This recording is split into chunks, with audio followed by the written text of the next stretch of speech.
Hi friends, welcome to ஷாசிலம். இன்றைக்கி நாம் ரொம்ப சிம்பிளாகவும் டேஸ்டியாகவும் இருக்கிற முட்டை மிளகு வறுவல் ரெசிபி தான் பண்ண போகிறோம். இது ரொம்ப ஈஸியாக செஞ்சிடலாம்.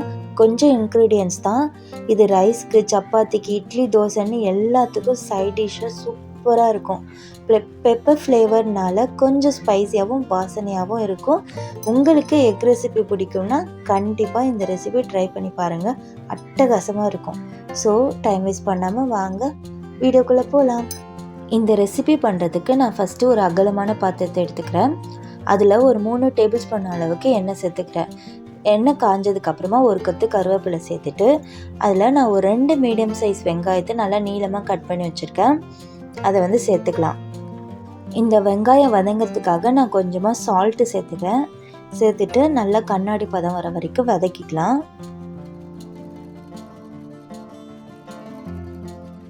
இப்போது வெங்காயம் இந்த அளவுக்கு வதங்கினதுக்கு அப்புறமா ஒரு 1/2 டீஸ்பூன் அளவுக்கு இஞ்சி பூண்டு விழுது சேர்த்துருக்கேன். சேர்த்துட்டு நல்லா வதக்கிக்கலாம். இப்போது வெங்காயம் இந்த கோல்டன் ப்ரௌன் வர வரைக்கும் வதக்கியாச்சு.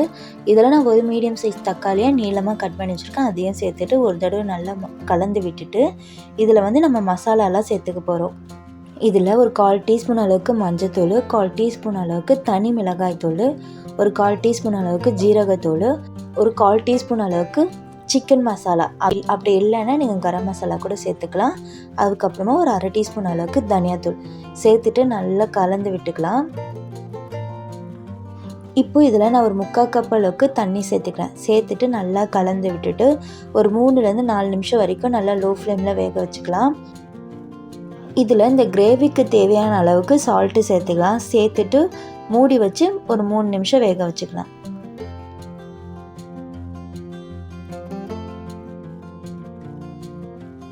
மூணு நிமிஷம் ஆயிடுச்சு. இப்போ பார்த்தீங்கன்னா நல்லா வெந்திருக்கு. தக்காளிலாம் கூட நல்லா வதங்கிடுச்சு. இப்போ இதில் நான் 1 டீஸ்பூன் அளவுக்கு மிளகுத்தூள் எடுத்திருக்கேன். அதில் ஒரு 3/4 டீஸ்பூன் அளவுக்கு மட்டும் இப்போ சேர்த்துக்கிறேன். உங்கள் காரத்துக்கேற்ப நீங்கள் மிளகுத்தூள் சேர்த்துக்கோங்க. இப்போது இதை நல்லா கலந்து விட்டுட்டு ஒரு நிமிஷம் அப்படியே வதங்கட்டும்.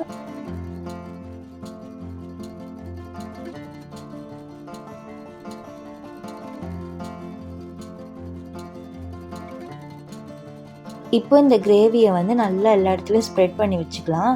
விட்டுட்டு இப்போ இதில் நம்ம முட்டையை உடச்சி ஊற்ற போகிறோம். நான் ஒரு 4 முட்டை எடுத்திருக்கேன். நான் எடுத்திருக்க அளவு பார்த்திங்கன்னா ஒரு 3 பேர் தாராளமாக சாப்பிட்லாம்.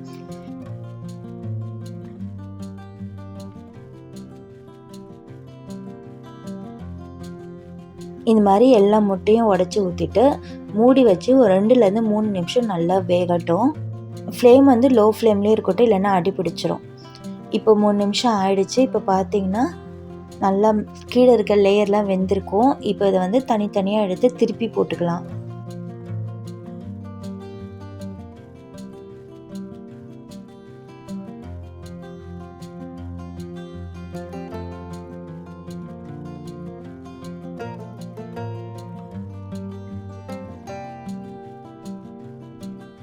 இப்போது திருப்பி போட்டாச்சு.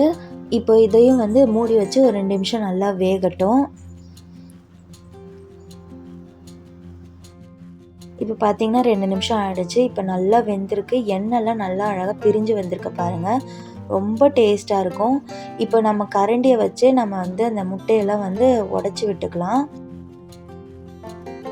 இப்போ இதை நல்லா பரட்டி விட்டுட்டு நம்ம ஏற்கனவே ஒரு 1/4 டீஸ்பூன் அளவுக்கு பெப்பர் பவுடர் வச்சுருந்தோம்ல பேலன்ஸ், அதை இது மேலே தூவிக்கலாம்.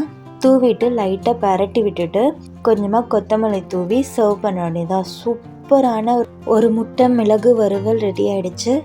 ரொம்ப டேஸ்ட்டாக இருக்கும். நீங்கள் இது ஒரு தடவை ட்ரை பண்ணிட்டீங்கன்னா திரும்ப திரும்ப இதே தான் செய்வீங்க. அந்த அளவுக்கு ரொம்ப ருசியாகவும் ரொம்ப அட்டகாசமாக இருக்கும். நீங்களும் ட்ரை பண்ணி பாருங்கள். என்னோடய சேனலை சப்ஸ்கிரைப் பண்ணாதவங்க ப்ளீஸ் சப்ஸ்கிரைப் பண்ணிவிட்டு சப்போர்ட் பண்ணுங்கள். இந்த வீடியோ உங்களுக்கு பிடிச்சதுன்னா லைக் பண்ணுங்கள், ஷேர் பண்ணுங்கள், கமெண்ட் பண்ணுங்கள். தேங்க்ஸ் ஃபார் வாட்சிங். பாய்.